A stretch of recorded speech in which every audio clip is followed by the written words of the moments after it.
Hello and welcome to Tiny Table Talk for The Challenge, Season 37, Spies, Lies, and Allies, Episode 5. And before we get into today's video, let's hear a word from this video's sponsor. Do you have muscles? If you do, you probably had a muscle or two sore. I know I have. I normally get it from working out.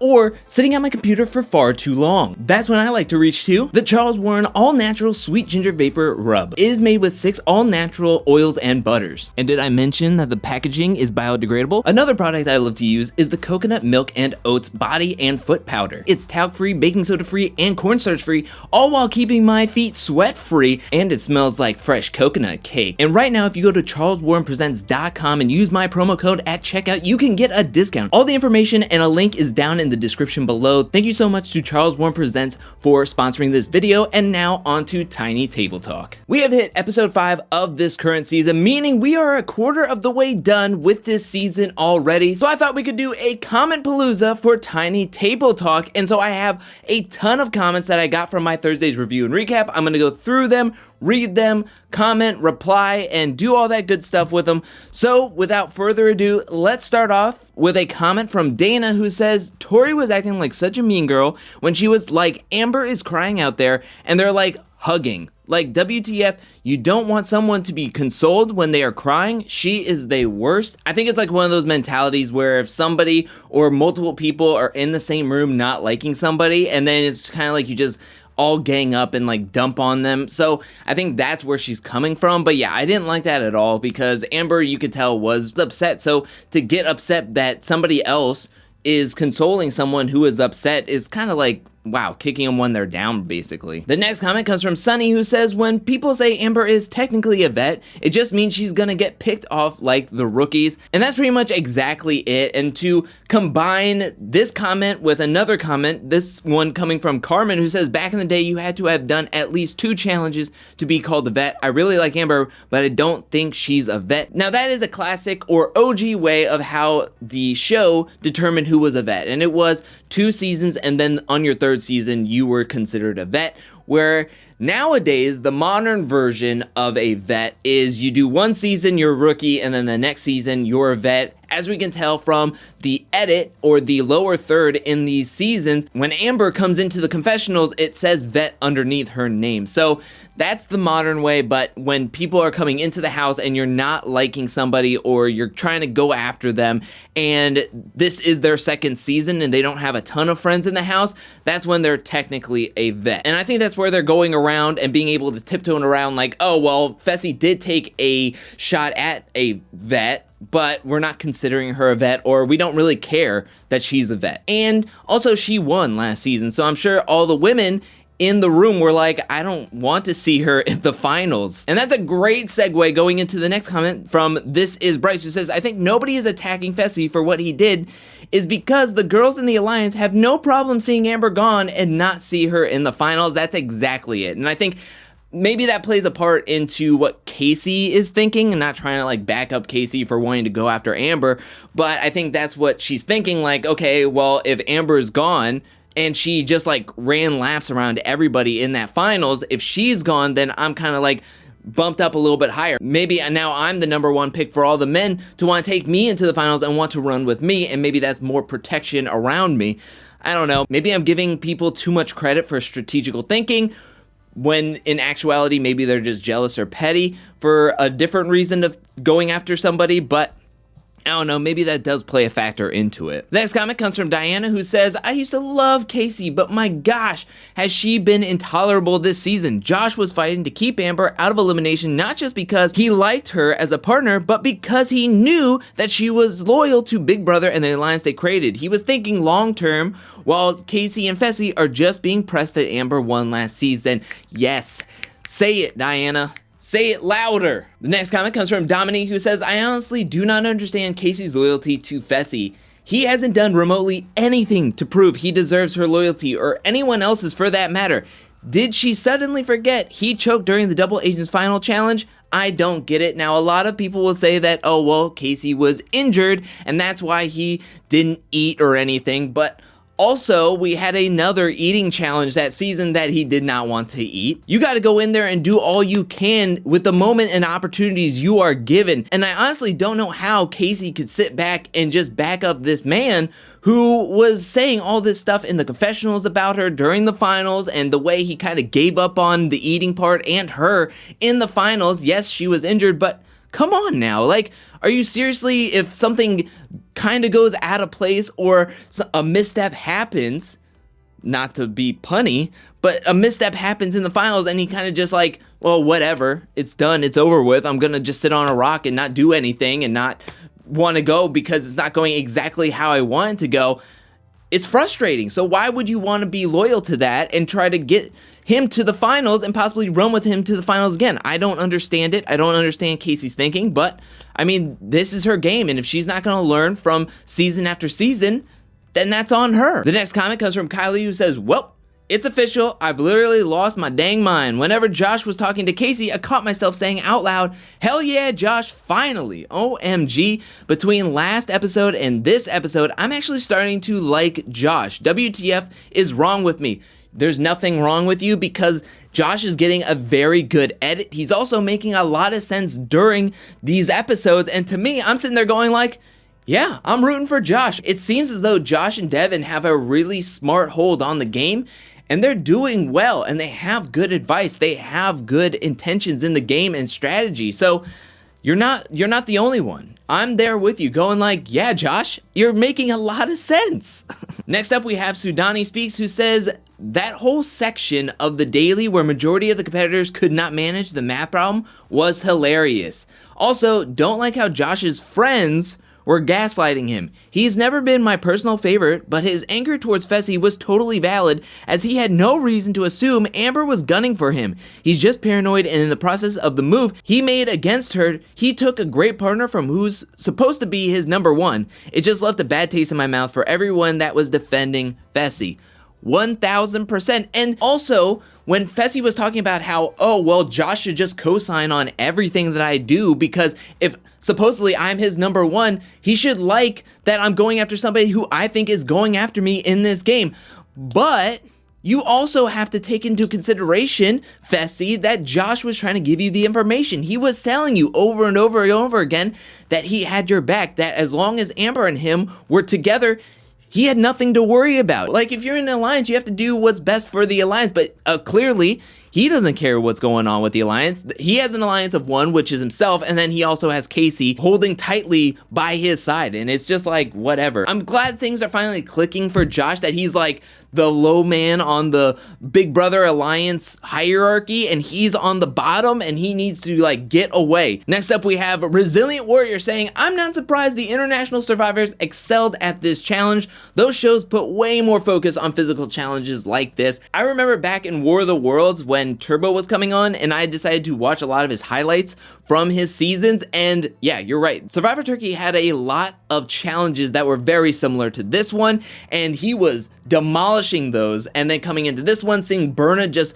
doing so well, and then also Emmanuel doing so well, I was like, yeah. Next up, we have a comment from Enki or Inky, who says, CT really is the full package. He's got the wisdom that comes from doing 18 challenges, as well as being one of the best person at puzzles in the house, and to top it all off, he is freaking massive and seems to have more than enough cardio to do any final. I feel like his only weakness is his social game. Eventually, he's gonna win enough, and he can't just keep coasting to the finals by keeping a low profile like the past couple of seasons. I feel like once all the rookies are gone, he is going to be one of the first targets for someone like Fessy. I think that's an interesting take. One thing I want to say is that I'm very surprised that him and Berna actually won this week, because I thought that he was actually trying to like not win at all. I felt like there were times in these missions maybe he was holding back because he didn't want to put that target on his back. He didn't want to keep winning and doing well to put a target on either his back or Berna's back. And I think one part of his game that he's excelled at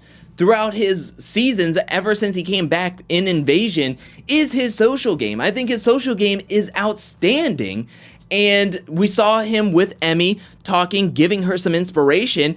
And I think that's how he is in the house. He's just inspiring to the rookies. The vets are looking towards him or not even looking his way at all. My thought process is that maybe Fessy and a lot of people want to take him out to the finals because they don't want to see him in the finals, but there was a lot of rookies that are fearless that they probably should have sent in CT earlier than later. Like when they had Kells, they probably should have sent in CT against Kells. You have to take a shot at him with someone who is confident enough, who is not going to be like, oh my gosh, I'm going up against CT. He's a legend in the game, my goodness. And the more rookies that go, the less chances you have of sending him in and actually taking him out. So they got to do it sooner rather than later, in my opinion, because if you wait too long, then maybe he does go on a winning streak. Maybe he gets a good partner later on. I don't know. I mean, it's going to be tough, but I want to see what's going to happen once the vets are actually going up against each other, and it's going to be interesting what's going to happen with CT because he is such a threat as the game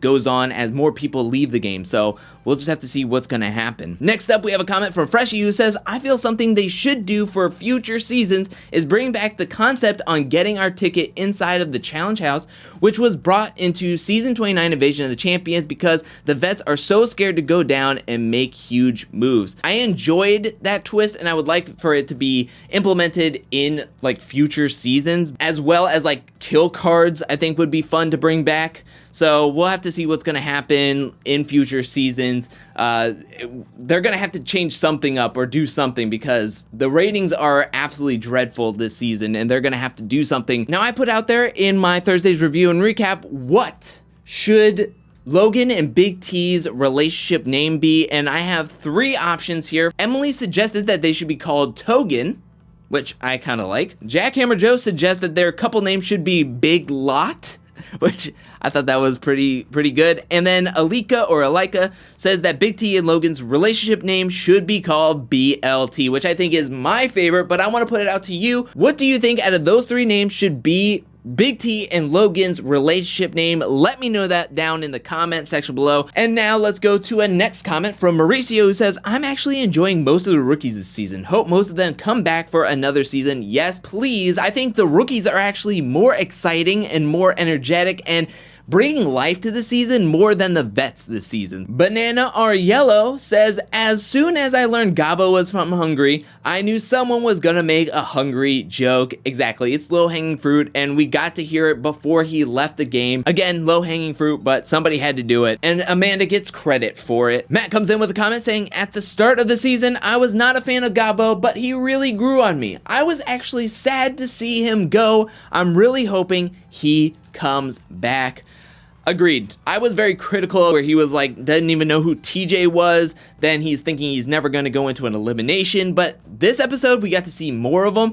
And the more we saw of him, I was like, okay, I can see why they brought him on. I kind of wish we saw more of him throughout the season up to this point. And now when he got eliminated, I was like, oh, man, I was starting to like him. The next comment comes from Sarah C, who says, Logan made the best move as a rookie this season. It turned out exactly how he wanted it, and he's not in a rookie-rookie pair.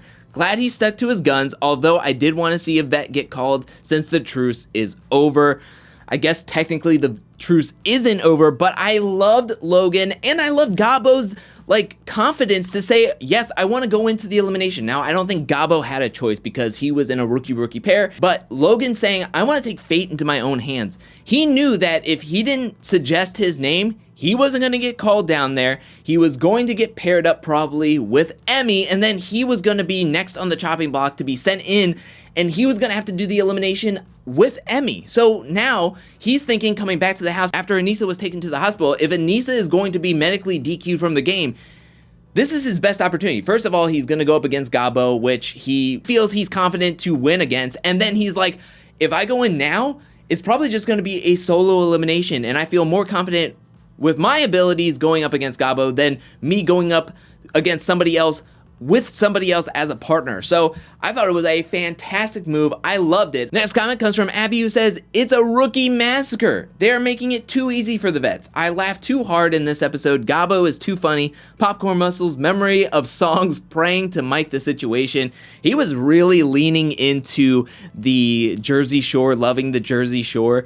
But you know what? That's part of his personality. He's getting that MTV IP out there, which I'm sure they're happy about. He had a lot of fun in the confessionals, and I think the editors had a lot of fun with Agabo's comments in the edit, which, I mean, what more could you ask for? He gave it all he got in the elimination, and he made the edit fun. And the final comment comes from Omar, who says, while picking Nany was not a bad choice, I feel it was a missed opportunity to finally break the vet alliance. If Logan would have picked someone like Ashley, there would be no more rookie teams, making it a tough choice in deliberation. I completely agree. That was a missed opportunity. I think he would have never picked Ashley. One, I don't know if they would work together well, but also he was working very closely with Josh, and Josh and Ashley seem to really like to work together.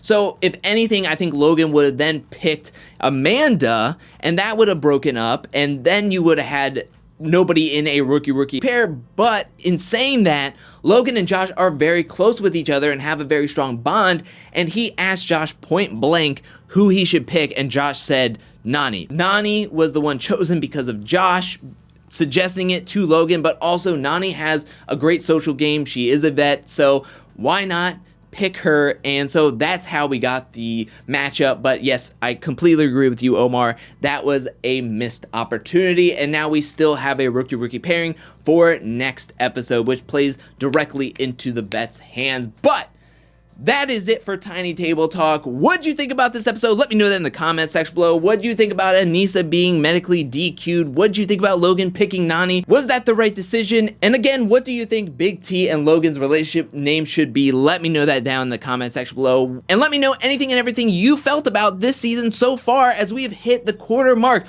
What do you think about this season so far? What quarter review grade would you give it thus far? Let me know that in the comment section below. I think I would give it like a B- thus far, because yes, I love the first few episodes, but this episode right here was just kind of dragging for me. But I'm excited about the Fessy and Josh fight next episode, the Big Brother fight next episode, and I think that we're gonna get some really good spicy kickoff next episode, which I'm hoping will really stir the pot moving forward into this game, but we're gonna have to wait to see. But thank you so much again for watching. While you're down there, hit that like and subscribe button. I'll be back really soon with more Challenge 37 content, more challenge content, more content in general.